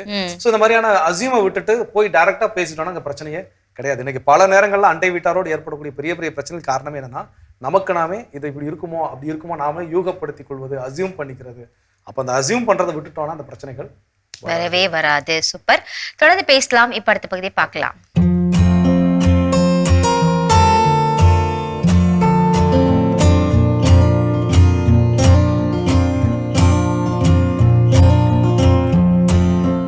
அன்பான மாதா தொலைக்காட்சி நேயர்களுக்கு வணக்கம். இன்றைய நிகழ்ச்சியில் நம்ம பெண்களுக்கான பிரச்சனைகள், அதுலேயும் பிசிஓடி, பாலிசிஸ்டிக் ஓவரி டிசீஸ், இதை பற்றி பார்க்கலாம். இப்போ ஒரு 10 பெண்கள் அப்படின்னு எடுத்தோன்னா 7-8 பேருக்கு இந்த பிசிஓடி பிரச்சனை இருக்குது. எப்போ பருவத்துக்கு வந்தாங்களோ அதுலேருந்தே இந்த பிரச்சனை இருக்கிறதுக்கு வாய்ப்புகள் மிக அதிகம். காரணம் என்ன அப்படின்னாக்க, நம்மளோட லைஃப் ஸ்டைல் மாறி போச்சு, ஃபுட் ஹேபிட் மாறி போச்சு, டென்ஷன், எல்லா கிடைக்கிற உணவுகளெல்லாம் சாப்பிட்றோம். நம்ம பாரம்பரிய உணவுகள், நல்ல ஃபுட்டு, எது நமக்கு தேவை, அதெல்லாம் மறந்து வாழ்ந்து கொண்டிருக்கிறோம். புரியுதுங்களா? இப்போ உங்கள் தாத்தா பாட்டி காலத்தில் என்ன ஃபுட்டு, அப்பா அம்மா காலத்தில் என்ன ஃபுட்டு, இப்போ எங்கள் காலத்தில் என்ன, எங்கள் அடுத்த ஜென்ரேஷன் வந்தாச்சு. என்ன கிடைக்குதோ சாப்பிட்றோம். அப்போ என்ன ஆகுது? ரெண்டாவது படிக்கிறது ஒன்றும் இல்லை. இப்போ ஸ்கூலுக்கு போகிற குழந்தைங்க என்ன டென்ஷன் தெரியுங்களா? எவ்வளோ அவங்களுக்கு சுமை, எவ்வளோ ஒர்க் லோடு. காலையில் பார்த்தீங்கன்னா 6 மணி, 5:30 மணிக்கு 5 மணிக்கு எழுறாங்க. நைட்டு 11-11:30 வரைக்கும் படிக்கிறாங்க. அவங்க ஒன்றும் பெரிய படிப்பெல்லாம் இல்லை, சாதாரண ஸ்கூலில். அப்போ அவங்களுக்கு என்ன இருக்குது? எக்ஸசைஸ் இருக்கா? குடும்பத்தில் எல்லாரோட ஜாலியாக பேச பழக சாப்பிடக்கூட குழந்தைங்களுக்கு டைம் இல்லை. அப்புறம் ஸ்கூல்லேருந்து வரதே 6 மணி. அப்புறம் பார்த்தீங்கன்னா அவங்களுக்கு ஒர்க்கு பயங்கரமாக இருக்குது. நம்மளும் வீட்டில் தான் இருப்போம். ஒரு நாளைக்கு 10 நிமிஷம் குழந்தைய கண்ணில் பார்க்க முடியல, பேச முடியல. 2 மினிட்ஸ் குழந்தையோட பேச முடியல. அப்படி போயிட்டுருக்கு. கூட ஃபோனு, டிவி, நிகழ்ச்சிகள் ஒன்றும் இல்லை. நியூஸ் பேப்பர் படித்தாலே நமக்கு பிபி ஏறிடும் சில செய்திகள்லாம். நான் எதையும் தப்பாக சொல்லலை, இருக்கிற ப்ராக்டிக்கல் ப்ராப்ளத்தை சொல்கிறேன். அப்போ அந்த சூழலில் அந்த பிள்ளைங்க இப்படி இருக்குது. அப்போ ஈஸியாக எல்லாருக்கும் PCOD, fibroid, infertility, uterus problem எக்கச்சக்கமாக இருக்குது. ஹார்மோனல் இம்பேலன்ஸு, தைராய்டு, இப்படி பெண்கள் பாதிச்சிருக்காங்க, பெண் குழந்தைகள் பாதிச்சிருக்காங்க. புரியுதா? இதுக்கெல்லாம் சர்ஜரி இல்லாமல் ட்ரீட்மெண்ட் இருக்குது. வழிமுறைகள் நிறைய இருக்குது. உணவு, உடற்பயிற்சி எல்லாம் ஃபாலோ பண்ணோம். மனசு அமைதியாக வச்சுக்கணும். எல்லாத்தையும் ஃபாலோ பண்ணோம். முறை இருக்கானே இருக்குது, கடைப்பிடித்தால் பலன். அதே போல் தான் ஃபைப்ராய்டு சின்ன சின்னதாக இருக்குது அப்படின்னா அது அப்படியே சின்ன சின்னதாக உடஞ்சி கரையக்கூடிய முறைகள் இருக்குது. இதே பெருசாக இருந்தால் நாங்களே பார்ப்போம். இது சைஸ் ரொம்ப ஓவர் பெருசு, சர்ஜரி தான் பண்ணணும், இல்லைனா ஓவர் ப்ளீடிங், வலி தாங்க முடியாது இருக்குது. அதை பொறுத்து தான் சொல்ல முடியும். எல்லாருக்கும் ஒரே மாதிரி ஃபைப்ராய்டுக்கு சொல்ல முடியாது. அதே போல் இன்ஃபெர்டிலிட்டி ஆணாக இருக்கலாம், பெண்ணாக இருக்கலாம். சிலருக்கு அம்மை நோய் வந்து ஆண்களுக்கு குழந்தையின்மை இருக்குது. ஏன்னா 100 பேரில் 25 ஆண் குழந்தைகளுக்கு அம்மை வந்தால் அந்த விரை வீக்கம் ஏற்பட்டு குழந்தையின்மைக்கு ஒரு காரணமாக இருக்குது. இந்த மாதிரி ஏகப்பட்ட பிரச்சனைகள் இருக்குது. அதனால் நம்ம பார்க்கணும். பார்த்து அதே போல் எவ்வளோ பெண்கள் இன்னைக்கு குழந்தை இல்லாமல் கஷ்டப்படுறாங்க. அப்போ அவங்களுக்கு ஒபிசிட்டியா, தைராய்டா, பிசிஓடியா செக் பண்ணோம். எல்லாமே செக் பண்ணி, சிலருக்கு பல்கி யூட்ரஸ் இருக்கும், சிலருக்கு எண்டோமெட்ரி திக்னஸ் இருக்கலாம், நிறைய இஷ்யூஸ் இருக்குது. அவங்க ரிப்போர்ட்டை வச்சு பார்த்து மேக்சிமம் சர்ஜரி இல்லாமல் சிகிச்சை வேணும்னா தொடர்பு கொள்ளணும். தொடர்பு கொள்வது மாத்திரம் இல்லை, 100% கடைப்பிடிக்கணும். வழிமுறைகள் இருக்கான்னா இருக்குது. எவ்வளோ பேர் இன்னைக்கு சர்ஜரி இல்லாமல் அந்த பிசிஓடி சரியாக இருக்குது. எவ்வளோ பேருக்கு மாதா டிவிலேருந்து வந்து பார்த்தவங்கெல்லாம் இன்னைக்கு குழந்தை கிடைச்சி ரொம்ப நல்லா இருக்காங்க. அதனால் ட்ரீட்மெண்ட் இருக்கான்னா இருக்குது. கடைபிடிக்க நீங்கள் ரெடின்னா ட்ரீட்மெண்ட் ஸ்டார்ட் பண்ணலாம். மீண்டும் நாளை சந்திப்போம். நன்றி. அன்னை மரியே வாழ்க. அருமையான நம்ம ஒரு வைத்தியம் பகுதி பார்த்துட்டோம். நிகழ்ச்சியோட நிறைவுக்கும் வந்தாச்சு. இன்னைக்கு நாள் மகிழ்ச்சியோட நம்ம பேசிட்டு இருக்கிறோம். கடவுள் வணக்கம் நிகழ்ச்சியில் நமக்கும் நம்ம அண்டை வீட்டாருக்கும் இருக்கக்கூடிய உறவுகளில் சில நேரங்கள் சிக்கல்கள், விரிசல்கள் வருதுன்னா அதுக்கு நாம செய்யக்கூடிய காரணங்கள் என்னென்ன அப்படின்னு தெரிஞ்சுட்டு இருக்கோம். அதில் அடுத்ததான் என்ன சொல்லுவோம்? எதை கேட்டாலும் நம்ம வந்து என்ன பண்றோம்னா சண்டை போடுற மாதிரியே கேட்போம். அது நம்ம பொறுமையாக போய் கேட்கணும்னு கூட நமக்கு தோணாது. என்னதான் அவங்க கிட்ட நமக்கு ஒரு முரண்பாடு இருந்தாலுமே நம்ம ஒரு கேள்வி அவங்க கிட்ட நீங்கள் இதை பண்ணீங்களா அப்படின்னு நம்ம பொறுமையாக கேட்கும் போது அவங்களும் சாந்தமாக பதில் சொல்லுவாங்க. இல்லை நீங்கள் இப்படி பண்ணீங்களா அப்படின்னு சொல்லிட்டு நம்ம கேட்டோம்னா அதுக்கு அவங்க கிட்ட இருந்து வர ஆன்சர் எப்படிப்பட்டதா இருக்கும்னா கோமா தான் வரும். அது கைகலப்பாக கூட மாறதுக்கான வாய்ப்புகள் கூட நிறையவே இருக்கும். ஸோ அந்த மாதிரி தவறுகளை நம்ம பண்ணாமல் இருக்க ரொம்ப ரொம்ப நல்லது. என்ன கேட்கறதுனாலும் ஒரு பணிவோடு கேட்கும் போது அவங்களும் வந்து ஒரு பணிவான பதிலை நமக்கு கொடுப்பாங்க. நிச்சயமா. அதாவது என்ன நம்ம எப்படி கேட்குறோமோ அதுக்கேற்ற மாதிரி தான் நமக்கு ஆன்சர் கிடைக்கும். ஸோ அப்போ நம்ம அசியூம் பண்ணுறது எந்த அளவுக்கு தப்போ அது போல் அசியூம் பண்ணதை சரி கேள்வி கேட்கணுமே போய் அப்படிங்கிறப்போ கேட்கக்கூடிய முறையிலும் கனிவோடும் பணிவோடும் கேட்கறது ரொம்ப ரொம்ப முக்கியம். இல்லைன்னா அதுவும் பெரிய பெரிய சிக்கல்களுக்கு வழிவகுக்கும். இப்போ இன்னைக்கு நம்ம தெரிஞ்சிருக்கிறோம் நாம் பண்ணக்கூடிய காரணங்களால என்னென்ன சண்டை சலசலப்புகள் ஏற்படும் சொல்லி. இப்போ நம்மக்கிட்ட இன்னொரு கேள்வியும் இருக்கும்.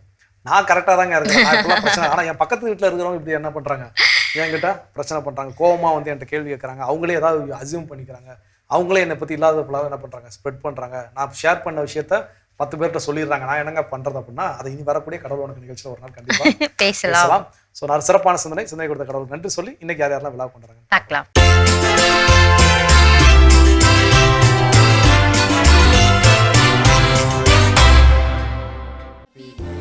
மாதா தொலைக்காட்சியில் பணிபுரியும் பிரீத்தி இன்று தனது பிறந்த நாளினை கொண்டாடுகிறார்.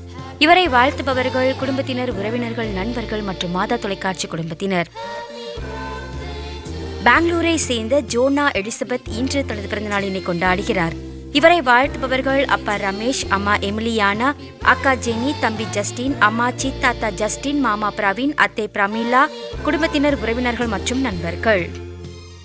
ஷெரின் சாய், செராபின் இதாய் இன்று தங்களது பிறந்த நாளினை கொண்டாடுகிறார்கள்.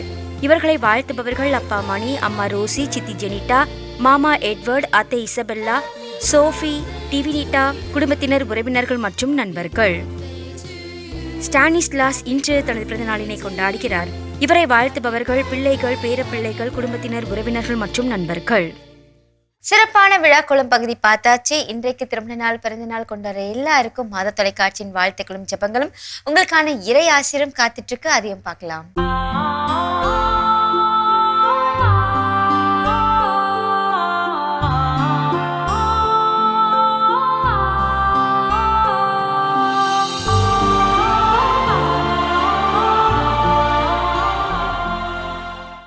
மாதா தொலைக்காட்சி நண்பர்களே, உங்கள் அனைவருக்கும் வாழ்த்துக்கள். இதோ ஏசாயா 43ஆம் அதிகாரம் முதல் வசனத்தின் வழியாக இன்று ஆண்டவர் நம்மோடு பேசுகின்றார். அஞ்சாதே, நான் உன்னை மீட்டு கொண்டேன், உன் பெயரை சொல்லி உன்னை அழைத்தேன், நீ எனக்கு உரியவன். பார்த்தீர்களா? எவ்வளவு அழகான வார்த்தைகள், பொருள் பொதிந்த வார்த்தைகள். ஆண்டவர் நமக்கு சொல்லுகிறார், அஞ்சாதே. எதற்குமே நாம் அஞ்ச வேண்டியதில்லை. காரணம், ஆண்டவர் நம்மோடு இருக்கிறார். நான் உன்னை பெயர் சொல்லி அழைத்திருக்கிறேன், எனவே நீ எனக்கு உரியவன். ஒரு குழந்தை தன் தாய்க்கு உரியவர் என்பதை உணரும்போது அந்த குழந்தைக்கு எந்த பயமும் கிடையாது. அது நிம்மதியாக சுற்றித் திரியும், விளையாடும். அதே போலதான் நான் ஆண்டவருக்கு உரியவன் என்ற அந்த உணர்வு நம்மிடத்திலே இருக்கும்போது நாம் எந்த அச்சமுமின்றி, கவலைகள் இன்றி, சோர்வுகள் இன்றி நம் அன்றாட வாழ்வின் பணிகளை செய்யும்போது ஆண்டவர் சொன்ன வார்த்தையை நிறைவேற்றுவார். இதோ நான் உன்னோடு இருக்கிறேன், நீ அஞ்சாதே, உனக்கு நான் ஆற்றல் தருவேன் என்று. அந்த ஆண்டவரின் ஆற்றலை இறுக பற்றி கொண்டு இன்று நாம் செய்கின்ற ஒவ்வொரு வேலையிலும் அவர் துணை நமக்கு உண்டு என்ற அந்த எதிர்நோக்கோடு புறப்படுவோம். இந்த நாளை தொடங்குவோம். எல்லாம் வல்ல இறைவன், தந்தை, மகன், தூய ஆவியார் உங்கள் அனைவருக்கும் ஆசி வழங்குவாராக. ஆமேன். மிகச்சிறப்பு. நம்ம அன்பாயரோட இறையாசிரியர் எல்லாருக்கும் நிறைவா கிடைச்சிருக்குது. இந்த மகிழ்ச்சியோடு இன்றைய நாளில் கற்றுக்கொண்ட மிக சிறப்பான பாடம், நாம் அண்டை வீட்டாரோடு இருக்கக்கூடிய உறவு நிலைகளில் சுமூகமாகவும் மகிழ்ச்சியாகவும் வாழ்வதற்கு ரொம்ப ரொம்ப முக்கியம் நாம் செய்யக்கூடிய செயல்கள். ஆனால் சில நேரங்களில் நாம் செய்யக்கூடிய செயல்கள் அதுவே உறவு முரணுக்கும் காரணமாக அமைந்து விடுகிறது. அத்தகைய செயல்கள் என்னென்ன அப்படிங்கிறத நம்ம இன்னைக்கு சிந்திச்சிருக்கிறோம். ஒருவேளை இந்த தவறுகளை நாம் செய்து கொண்டிருக்கிறோம் அப்படின்னா அதை திருத்திக்கொள்ளும். அதற்கான அழைப்பை கடவுள் நமக்கு கொடுக்கிறார். அவருக்கு மீண்டும் நன்றி சொல்லி இன்னைக்கு நம்ம நிகழ்ச்சியை நிறைவு செய்தனால் இனிதே தொடங்கலாம். அன்பானவர்களே, அனைவரையும் அன்பு செய்வோம், மகிழ்ச்சியாக வாழ்வோம் என்ற இந்த சிந்தனையோடு இன்றைய கடவுள் வணக்கம் நிகழ்ச்சியை நாங்கள் நிறைவு செய்கிறோம். இந்த நாள் இனிய நாளாக அமைய மாதா தொலைக்காட்சியின் வாழ்த்துக்களும் ஜெபங்களும். மீண்டும் உங்களை கடவுள் வணக்கம் நிகழ்ச்சியில் சந்திக்கும் வரை உங்களிடமிருந்து விடைபெறுகின்றோம். இயேசுவுக்கே புகழ். மரியே வாழ்க. நீ ஆர்ட்ஸ் தானடா படிச்ச, எப்படி ஐடில வேலை பார்க்குற? எந்த டிகிரினாலும் பரவாயில்லண்ணா. சென்னையில் இருக்க எஸ்எல்ஏ ஐடி ட்ரைனிங் இன்ஸ்டியூட் தான் நான் ட்ரைனிங் எடுத்தேன். மாதம் 30,000 சம்பாதிக்கிறேன். சூப்பர்டா. For IT training and placement, contact 8870767784.